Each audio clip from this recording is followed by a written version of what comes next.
Hey, Meta, pause the music.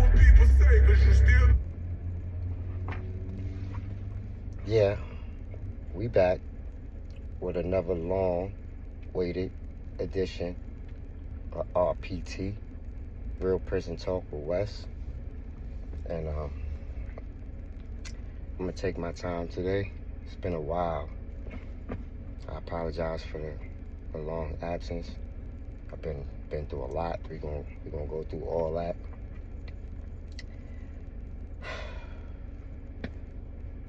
I don't know where to start, you know. I came home, got on my grind, got me a job. Everything was good. Then I get into a car accident. Start from the beginning of when I first found out. The car accident wasn't really nothing serious, you know. It was like I was just trying to do what I gotta do to get this lawsuit money. So I'm going to the doctor and telling him my back hurt, my neck hurt. Doctor take MRIs, x-rays, everything, whatever they gotta do, they doing what they gotta do. I'm going to therapy, going through the motions, waiting for this to be over so I can get my settlement check. Doctor calls me in and tells me, how's your neck feeling? So I'm like, yeah, it's still kind of stiff. You know, I'm going through the story. He's like, yeah, but it's probably some complications because we found something that looked like it could be cancer. And at the time, I feel great. You know what I mean? I don't have no symptoms and no cancer, or no sicknesses or nothing. I felt like I was in the best shape of my life, honestly. So, I ain't even sweating it, you know what I mean? Because at the time, he like, it may be cancer, we gonna check. And I'm telling everybody, like, my mom's just kind of worried from jumps. Like, and I'm telling her, like, it ain't no cancer, Mom. I'm just trying to get this lawsuit money, whatever. Don't even worry about it. So I take the test. I didn't even want to get the biopsy because this was like my first surgery. I ain't never had no surgeries and nothing done. I never broke a bone. Pretty durable. So he like, yo, we gotta cut a piece of. I had some lymph nodes that was kind of swollen. Never bothered me though, you know what I mean? And my neck. He like, yo, one of them could be cancerous, and we gotta cut a piece of that. And I'm like, hell no, because I know I ain't got no motherfucking cancer. I'm just saying what I got to say. Anyway, my family, my loved ones talk me into it. I get the biopsy. It's cancer. Stage 1 cancer. So now begins the turning point of my life. And even then, I felt like I didn't know how serious this was, you know what I mean? So I was like, all right, what y'all want me to do? They like, you gotta do radiation 5 days a week. And no, radiation. Chemo once a week and radiation 5 days a week in that radiation in that area. All right, gotta go. Took all my teeth out. My back teeth. These are my teeth. But the back are gone. Took all them shits. Them joints gone. The reason was because once you get the radiation that I was getting was right here. That's where the swollen lymph node was at. Once you get radiation in where your gums are at, it leaves you, I'm trying to explain it the way they explained it to me because I was definitely not feeling these motherfuckers taking all my teeth out the back of my mouth. But he basically was saying that it leaves your gums open to diseases if you was to have to get any type of surgery or root canal, dental work done to it. So if you got like small problems that can become problems after the radiation, it's small problems now, but after the radiation you might need some problems, you might have some problems, you might need some work. The best thing to do is just to get rid of the teeth now. And I had like cavities back here and shit. that I didn't even know about. I eat candy. I eat a lot of candy. So that was the first thing. Bye-bye to all my molars.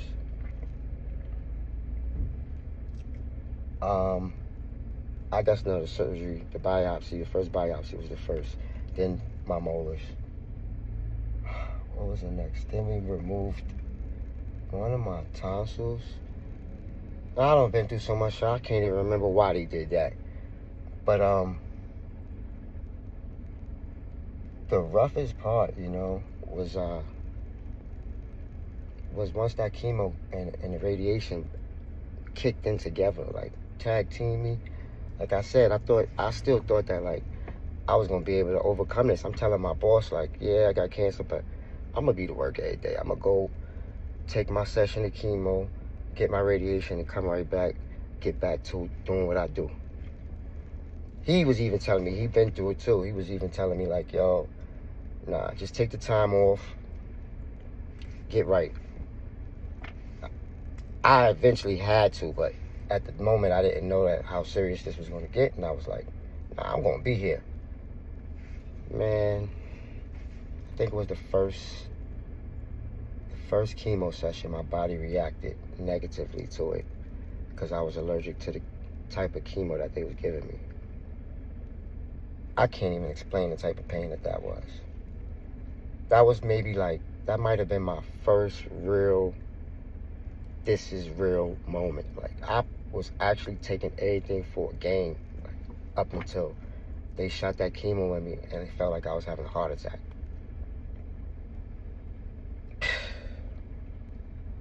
And my mom went through this whole ordeal with me. My mom was right there.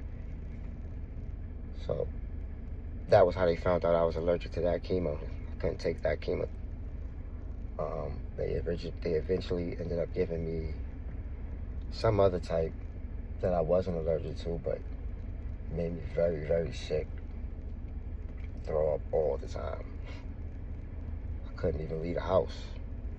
Talking about going to work and working. I couldn't even leave my house. Like, I went to buy a car. Funny story. I went to buy a car, and my homie take me to go get the car. And I'm telling the dude in the dealership, like, yo, I don't feel good. My stomach started feeling crazy.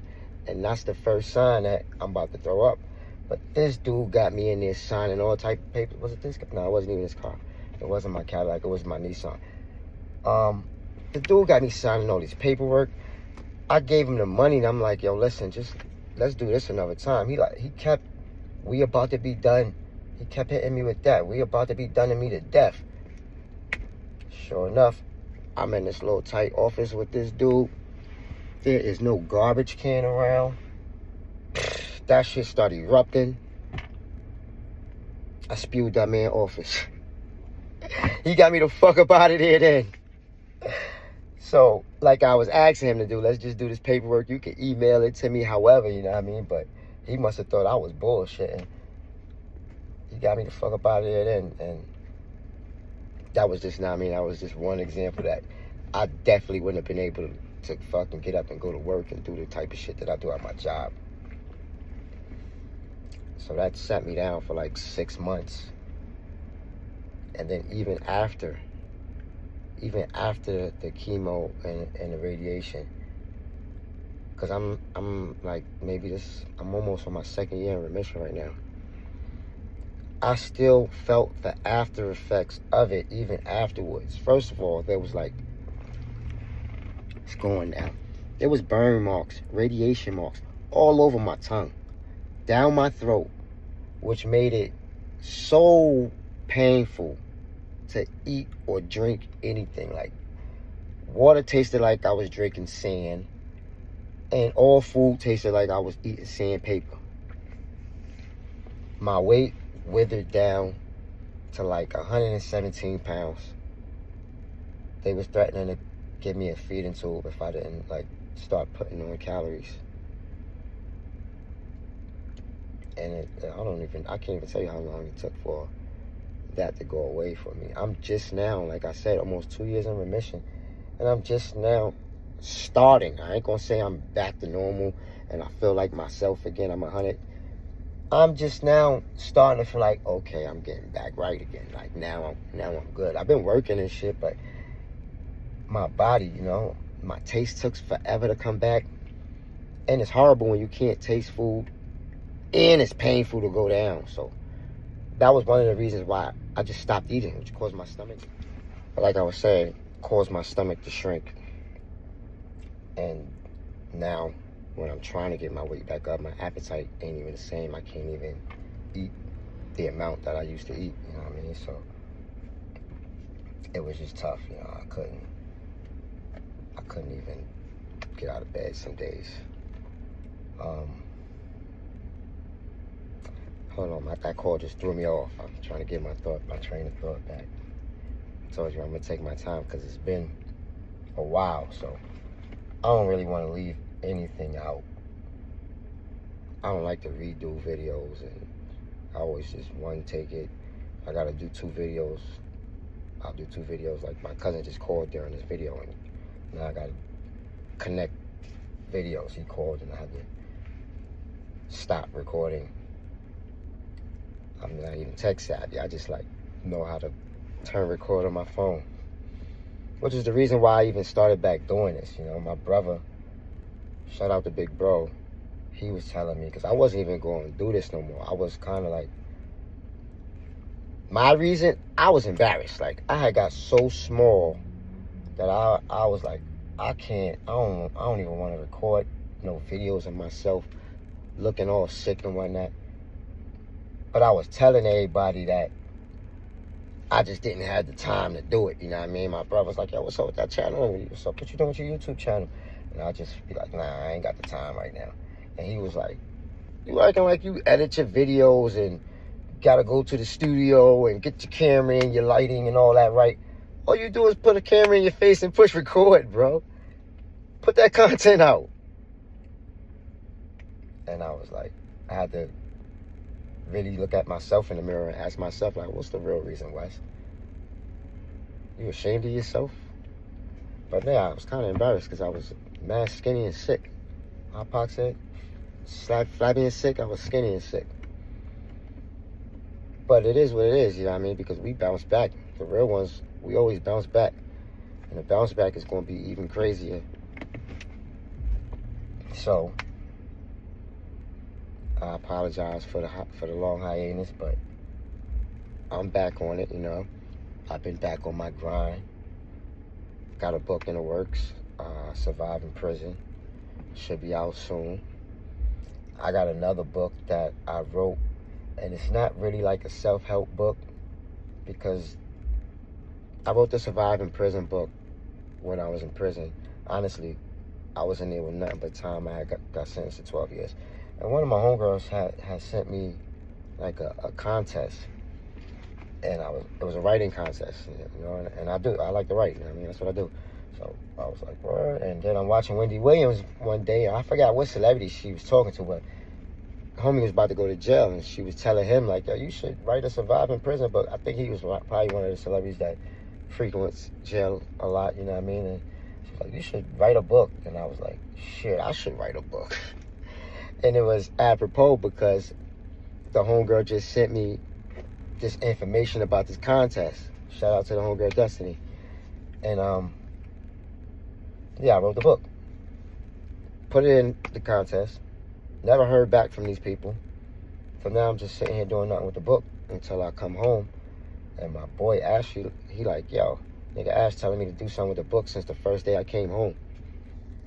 So eventually, I gives the book to him. Like, yo, fuck it, let's do something with the book. Because that's his lane. He does that. He writes books, puts them out. I can't tell you how many books he don't put out. You can look him up, Ash Cash. So I gives the book to him. And that's the book I'm talking about that's in the works right now, Surviving Prison, which even inspired me to write the book that I'm currently writing, Life After Prison. So look out for both of those. And I got another book that I wrote called Vengeful Hearts, and that's more, it's not self-help, it's more what they call an urban novel. We in prison in the hood call it hood books. and we read those in jail a lot to pass the time. I got one of those coming out too. And a lot more, you know. We gonna get back to getting this channel popping. I got emails full of questions and where I've been. So I'm back. And if you guys got any questions that y'all want me to address, y'all know how to hit me. Hit my Instagram, wes.smith.129, wes.smith.129. And let's get it popping. Peace.